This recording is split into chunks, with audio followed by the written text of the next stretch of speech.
So, since we're all here actively complaining about the American system and everything it entails, I figured it was time to come on here and once again rant about fucking auto insurance. What are we doing? Actually, insurance across the board. What are we doing? If anything, does insurance come in handy when you need it? Of course. Of course. I would much rather have it than not have it, okay? But here's my thing. As an adult with insurance, if we go 6 months, a year, if we go the entirety of that policy with no infractions, no claims whatsoever, we can't get 20% back. You just keep the money. We paid you monthly. I'll get to the deductible bullshit later and the stuff y'all try to claim as to why you can't cover it and all that bullshit. But we paid you monthly, right? We did not use your services. We ended up not needing you. We paid you to be there if we needed you. We didn't need you. And we're willing to let you keep some of the money. We just want 20% back. But no, they have to have it all. It's bullshit. It's bullshit. I think it is one of the biggest scams that adults have to deal with in modern day America. And the worst of it is you have to fight with the motherfuckers you pay monthly to cover your shit. There should be no argument. There should be like, what? Now to the deductible. What the fuck is the money I'm paying y'all monthly for? The next topic will be the price of this shit. What the fuck is the money I pay y'all monthly for?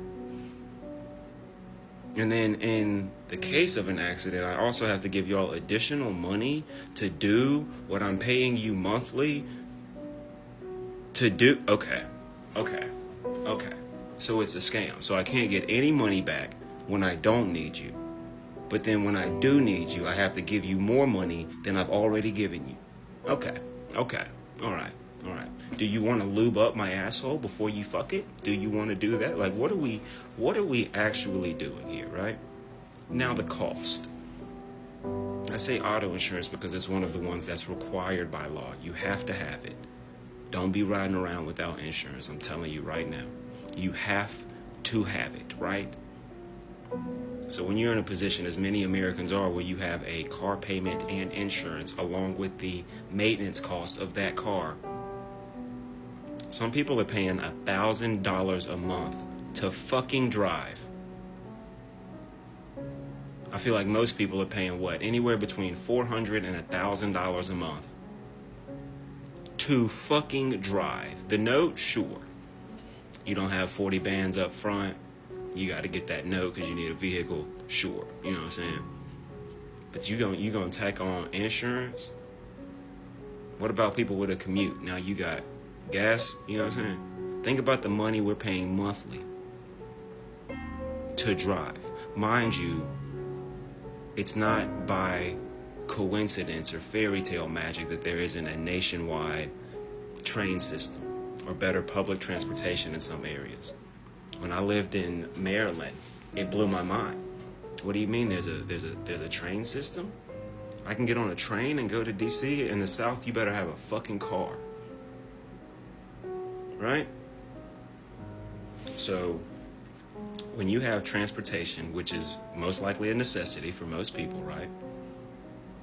You had to get a car note. That was the most efficient way for you to get a vehicle in a reasonable amount of time, right?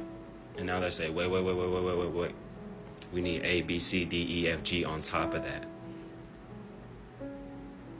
Registration, make sure that tag's straight. Everything has a cost to it, you know what I'm saying? $100 oil changes, unless you do it yourself, you know what I'm saying? God forbid them lights come on, okay? To transport yourself from point A to point B. And the people who you pay monthly to help you financially and medically, should there be an accident. If there is an accident, they say, yeah, we'll cover it. We just need a little bit more money. All right? And then if there are no claims whatsoever, they say, thanks for all the cash. Bye. Don't forget to renew so we can fuck you again. And we have been doing this for years on end. It's bound to be hella insurance commercials when football season kicks off. Jay from State Farm, he's the one fucking you. Flo for Progressive, yeah, she's holding the camera. Geico, they've got a strap on. They're just waiting for their turn, okay? They're all you don't even want to know what Liberty Mutual is planning to do to your rectum, my friend. I just feel like if we're gonna be this loud about the American system, let's just throw auto insurance into that entire conversation. I don't want to work anymore. I don't want to work because aren't we supposed to be frolicking around in the woods, gathering fruit and baking bread and fucking each other? Why am I worried about my 401k? Why am I paying $407 a month in health insurance? Why is my car payment $588? Insurance for my car $212, and I've never been in an accident. Knock on wood. Like, I don't even want to get into my rent. Why? And I get that people are going to be like, well, just live somewhere cheaper. Okay, calm down. I don't want to kill myself, so I'm going to live somewhere I enjoy. But also, like, why did we set this shit up the way that it is? Why? Like, I just don't think I vibe with the majority of the way we've set things up as society is all I'm saying. I'm not vibing with it currently. So,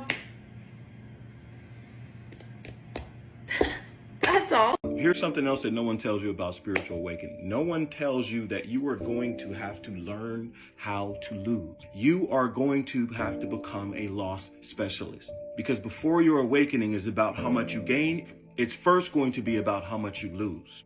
You are going to lose romantic relationships, friendships, family. You're going to lose jobs. You're going to lose interest in the programming, in the conditioning that you believe. You're going to lose the belief in religions. You're going to lose the belief in the systems that were set up in this world. You're going to lose interest in the jobs that you have. You're going to lose your identity. You are going to lose your mind.